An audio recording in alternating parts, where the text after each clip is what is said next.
Hello friends, સ્વાગત છે તમારું મારી ચેનલ મમતાઝ કિચન એન્ડ વ્લોગમાં। તો તમને મારા વિડીયો પસંદ આવે તો વિડીયોને લાઇક કરજો, શેર કરજો અને હા, ચેનલને સબસ્ક્રાઈબ કરવાનું બિલકુલ ભૂલતા નહીં। તો આજની રેસીપી બનાવવાનું આપણે શરૂ કરીએ।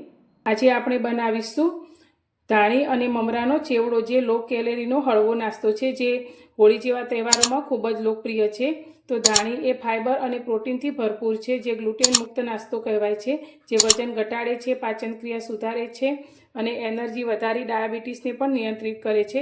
તો આજે આપણે એકદમ ચટપટા મસાલા સાથે એકદમ ટેસ્ટી એવો ધાણી મમરાનો ચેવડો તૈયાર કરીશું। તેના માટે મેં અત્યારે એક મોટો બાઉલ ધાણી લીધી છે અને સાથે એક બાઉલ સરખા પ્રમાણમાં આપણે મમરા લીધા છે। હવે આપણે ચેવડા માટેનો ચટપટો મસાલો તૈયાર કરીશું, જે એકદમ બજારમાં મળે તેવો ચટપટો સ્વાદ આપશે આપણને ચેવડાનો। તો તેના માટે અત્યારે મેં એક નાનો મિક્સર જાર લીધો છે। તો તેમાં અત્યારે આપણે એક મોટી ચમચી આખા ધાણા લીધા છે, તે અંદર લઈ લઈશું અને તેટલા જ પ્રમાણમાં એક ચમચી અત્યારે આપણે જીરું લીધું છે, તે લઈ લઈશું। તમે આખા ધાણા જીરું ના લેવું હોય તો તમે તેનો દળેલો પાવડર પણ લઈ શકો છો। સાથે આપણે એક ચમચી લીલી વરિયાળી લીધી છે, તે લઈ લઈશું। આનાથી ટેસ્ટ ખૂબ જ સરસ આવશે। સાથે આપણે અડધી ચમચી સંચળ પાવડર લીધો છે, તે અંદર ઉમેરીશું અને ખાટો મીઠો ટેસ્ટ આપવા માટે અત્યારે મેં લીંબુના ફૂલ લીધા છે, જે બજારમાં લીંબુના ફૂલનો ઉપયોગ ચેવડામાં કરવામાં આવતો હોય છે, પણ તમે લીંબુના ફૂલની જગ્યાએ આમચૂર પાવડર અથવા તો ચાટ મસાલો પણ લઈ શકો છો। સાથે એક ચમચી આપણે લાલ મરચું પાવડર લીધું છે। તો ચેવડો થોડો તીખો હોય તો જ વધુ સારો લાગે છે, એટલે આપણે મરચાંનું પ્રમાણ અત્યારે સરખું જ રાખેલું છે। અને તેની સાથે અત્યારે મેં 3 ચમચી આખી ખાંડ લીધી છે, જેને આપણે મસાલાની સાથે નથી પીસવાની, તેને આપણે પાછળથી પીસીશું। તો એ બધું જ પીસી અને આપણે એકદમ સરસ એવો મસાલો તૈયાર કરીશું।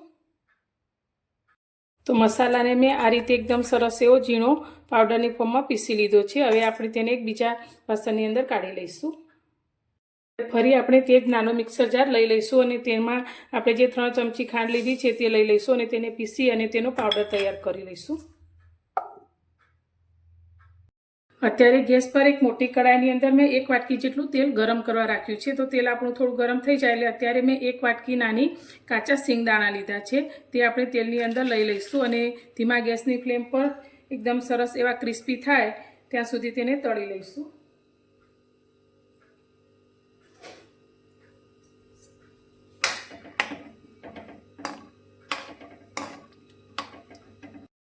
ધીમા ગેસની ફ્લેમ પર તળતા લગભગ 4-1 મિનિટ જેટલો સમય થયો છે અને એકદમ સરસ એવી ગોલ્ડન બ્રાઉન રંગની આપણી સિંગ થઈને તળાઈ ગઈ છે।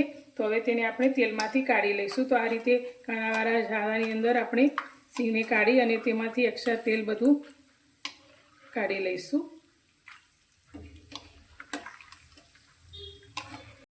ફરી આપણે તે જ કઢાઈની અંદર જારાની અંદર અત્યારે મેં થોડા કાજુના ટુકડા લીધા છે, તે લઈ લઈશું અને તેને પણ આપણે થોડા સાતરી લઈશું।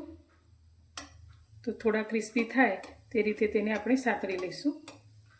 તો તમે દાળિયાની દાળ પણ અંદર લઈ શકો છો।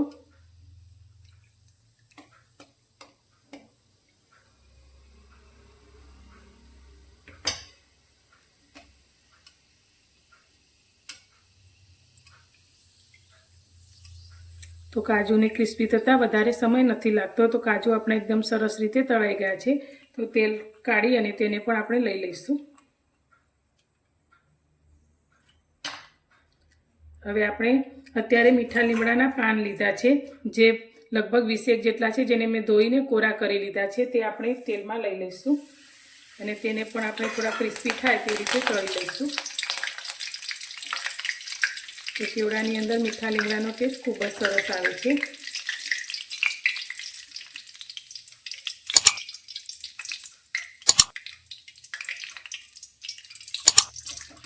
તો 1 જ મિનિટની અંદર એકદમ સરસ એવા આપણા મીઠા લીમડાના પાન પણ તળાઈ ગયા છે। તો તેને પણ આપણે કાઢી લઈશું। હવે તમે આની અંદર જો લીલા મરચાંના ટુકડા કરી અને ઉમેરવા માંગતા હોય તો તે પણ અત્યારે તમે તળીને લઈ શકો છો, પણ અત્યારે આપણે તે નથી લીધા। ગેસ પર આપણે એક મોટી કડાઈની અંદર અત્યારે 4 ચમચી જેટલું તેલ ગરમ કરવા રાખ્યું છે। તો આ ચેવડાની અંદર તેલનું પ્રમાણ થોડું વધારે હોય તો તે ખૂબ જ ક્રિસ્પી તૈયાર થાય છે। તો તેલ આપણું થોડું ગરમ થયું છે, તો ગેસની ફ્લેમ આપણે થોડી ધીમી કરી દઈશું અને તેમાં આપણે થોડી હિંગ એડ કરીશું। સાથે આપણે અડધી ચમચી જેટલી હળદર એડ કરીશું। હવે તેની અંદર આપણે લીધેલી ધાણી લઈ લઈશું। અને સાથે આપણે મમરા પણ લઈ લઈશું. હવે સારી રીતે મિક્સ કરી અને ધીમા ગેસની ફ્લેમ પર આપણે મમરા અને ધાણી એકદમ સરસ એવા ક્રિસ્પી થાય ત્યાં સુધી તેને આ રીતે શેકીશું.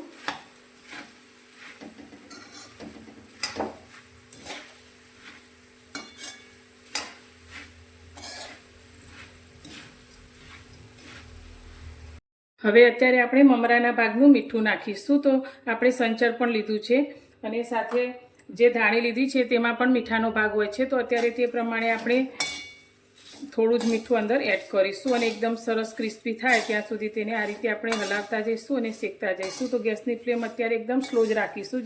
તો ધાણી અને મમરા આપણા એકદમ સરસ રીતે શેકાઈ ગયા છે. તો મમરાના દાણાને આ રીતે લઈને હાથમાં દબાવીએ તો એકદમ સરસ એવો ભૂકો થઈ જાય છે. તો ગેસની ફ્લેમ બંધ કરી અને હવે આ બંને વસ્તુને આપણે એક મોટા મિક્સિંગ બાઉલમાં લઈ લઈશું. ધાણી અને મમરાને આપણે આ રીતે એક મોટા વાસણની અંદર લઈ લીધા છે. તો હવે આપણે જે સિંગ અને કાજુને તળીને રાખ્યા છે તે અંદર લઈ લઈશું અને મીઠા લીમડાના પાન આપણે પાછળથી એડ કરીશું જેથી તે બધા ભાગી ના જાય. હવે સારી રીતે મિક્સ કરી લઈશું.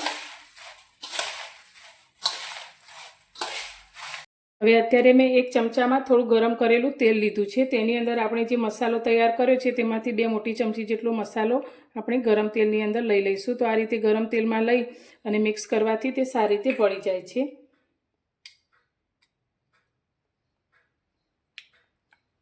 હવે મિક્સ કરેલો મસાલો આપણે અંદર લઈ લઈશું.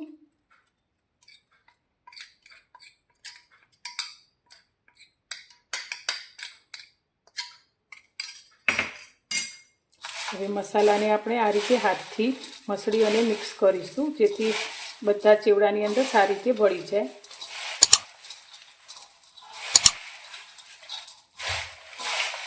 અને તેની સાથે અત્યારે આપણે જે ખાંડને પીસીને રાખી છે તે પણ લઈ લઈશું અને તેમાંથી આપણે 4 ચમચી જેટલી ખાંડ અંદર ઉમેરીશું. તો તમે તમારા ટેસ્ટ પ્રમાણે થોડી વધારે કે ઓછી પણ કરી શકો છો.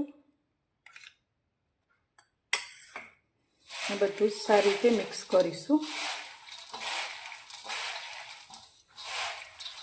તો બજારમાં જે રીતે ચેવડો મળે છે તેવા જ ટેસ્ટ સાથે ચટપટો આપણો આ ચેવડો બનીને તૈયાર થાય છે. તો તમે પણ આ હોળી ઉપર આ રીતે એકવાર ચેવડો જરૂરથી તૈયાર કરજો. તો નાના મોટા બધાને ખૂબ જ પસંદ આવશે.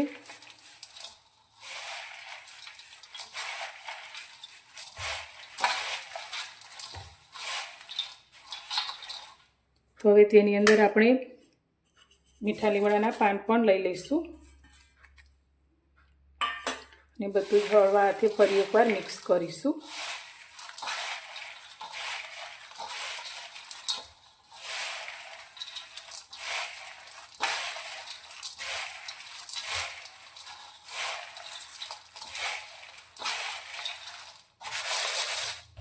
તો તૈયાર છે આપણો ચટપટો ધાણી મમરાનો ચેવડો. તો તમને મારી આજની ચેવડો બનાવવાની રીત કેવી લાગી? જો પસંદ આવી હોય તો વિડીયોને લાઇક કરજો, શેર કરજો અને મારી ચેનલ પર નવા છો તો ચેનલને સબસ્ક્રાઈબ કરવાનું બિલકુલ ભૂલતા નહીં.